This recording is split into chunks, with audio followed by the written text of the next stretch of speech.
Iran, you went from being a soldier in the IDF to being a very outspoken critic of both the occupation and continued takeover of Palestine.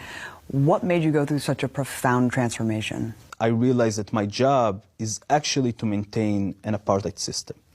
Very early on, I understood that the rights that the Jewish settlers have are not the rights that the Palestinians have. I understood that I cannot touch a Jewish settler if he is attacking a Palestinian. The best I can do is call a local police department to come handle it, like I would do at home in Jerusalem. So these Jewish settlers that live in Hebron are living under the same rights that I live in Jerusalem, but the Palestinian next to them, next house over, next building over, sometimes next apartment over, lives under my rule, my military rule.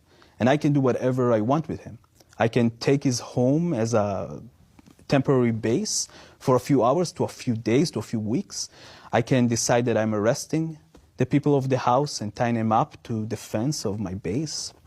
If we will get an order to demolish their home or just lock their front door and don't let them out into the street their house is on, a street that only Jewish settlers can walk on and Palestinians cannot. So they have to walk through windows to yards, into the other side, into the Kasbah of Hebron.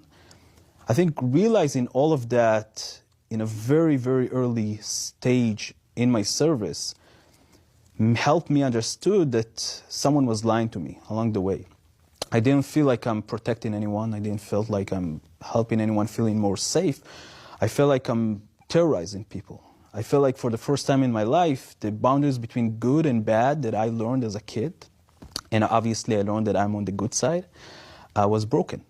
I felt like I am the terrorist. And my job was literally to scare people so they cannot think about acting against the Israeli settlers or the Israeli military.